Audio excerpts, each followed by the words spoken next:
This is a video by Real Life Lore, made possible by Blinkist. Read the key insights of over 2,000 nonfiction books and save 20% off your new subscription by clicking the link in the description. 12,000 years ago in the hills of modern-day Turkey, our ancient ancestors built what is to our knowledge the oldest temple in the world. It has always been a human desire to see how far up into the sky their creations can reach. Ancient humans used to gaze up at the night sky and dream about reaching the stars with their buildings. It is only natural for humanity to push further than ever before, and to build taller and taller than anybody before them. But surely there must be a limit to how tall we can eventually build something, right? What is actually the tallest thing that we could theoretically ever build? To begin with a sense of scale, this is a standard height for a one-story family home, about 4.5 meters tall above the ground. Moving up from there at 128 meters high is the tallest statue in the world. A statue so tall that if you jumped from the top of its head, it would take you 5.5 seconds before hitting the ground.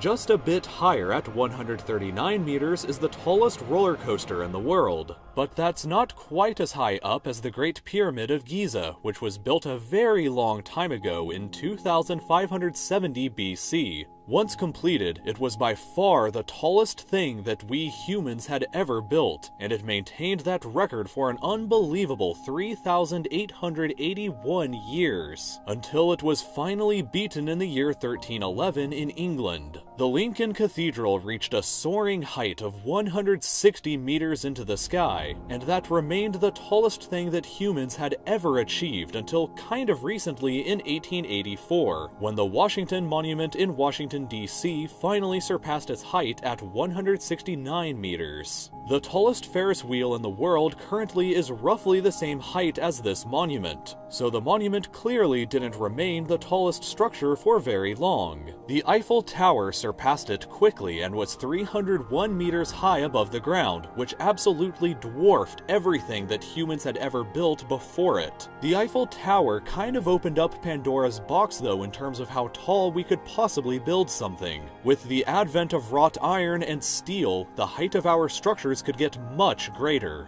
The Chrysler Building at 319 meters tall finally unseated the Eiffel Tower after 41 years of holding the record. But the very next year after it was completed, the Empire State Building stole the crown at a massive height of 448 meters. But even this record wouldn't last for very long, because starting in 1963, the tallest thing ever built by humanity would actually be a TV mast. The tallest of these ever built was the Warsaw Radio Tower, which ascended to a staggering height of 646 meters. It collapsed in 1991, but its height was never surpassed until very recently in 2008. To prepare for the scale of the tallest thing ever built by humans so far, I'm going to include several other very tall and recognizable buildings onto this graph first. But by far taller than any of them is the Burj Khalifa in Dubai.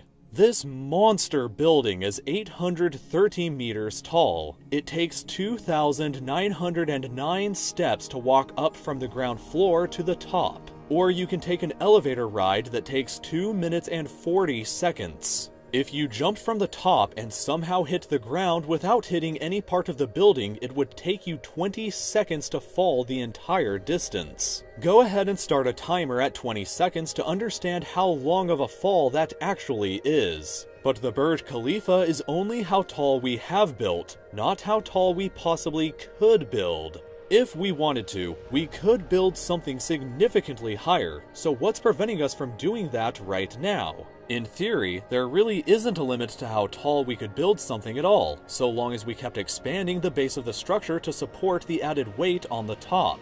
Since the Earth is spherical, there obviously is a limit to how much we could expand the base of the structure by. So given our current technology and resources, the tallest thing we could possibly build right now is likely the Exceed 4000, the tallest structure ever fully envisioned with completed blueprints. It would soar to an insane height of 4 kilometers into the sky, which would make the Burj Khalifa look puny in comparison. And it would be even taller than Mount Fuji is in Japan. It would even reach about 45% as high as Mount Everest, or 2,748 Toyota Corollas stacked on top of each other. The base of the tower would have to be 6 kilometers across in order to support the enormous weight on the top. It would basically be a metal mountain capable of housing over 1 million people inside of it, and it would be so gargantuan that it would likely disrupt weather patterns around wherever it is built. The cost of building such a titanic structure, however, is perhaps as equal a ludicrous thought. Estimates range anywhere from $479 billion on the lower end up to $1.4 trillion on the higher end, which is higher than the entire GDP of Russia.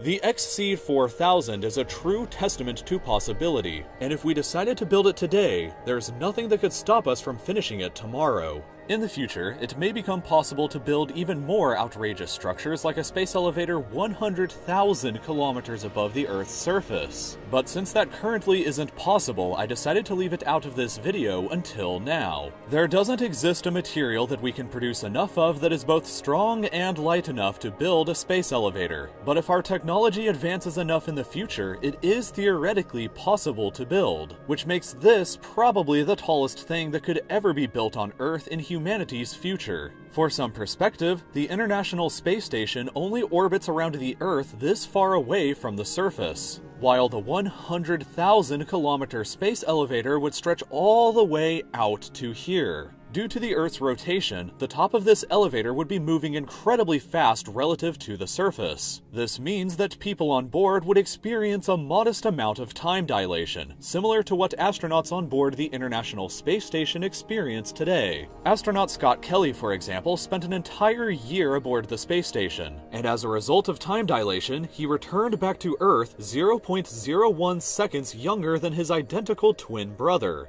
It may not seem like much, but Scott Kelly in effect time traveled a very small amount due to the speed that he was traveling at. I learned a lot about time travel and how it could be possible just yesterday in a few spare minutes by listening to Blinkist, a new digital learning app that distills the key insights behind great nonfiction books including Time Travel, A History by James Gleick. If you want a sneak peek at an upcoming video of mine dedicated to time travel and would like to learn more about the subject, then you should definitely check this book out on Blinkist next. They offer an easy way to learn about new topics fast, and if you enjoy listening to my videos, I guarantee you'll also enjoy listening to similar topics in more depth.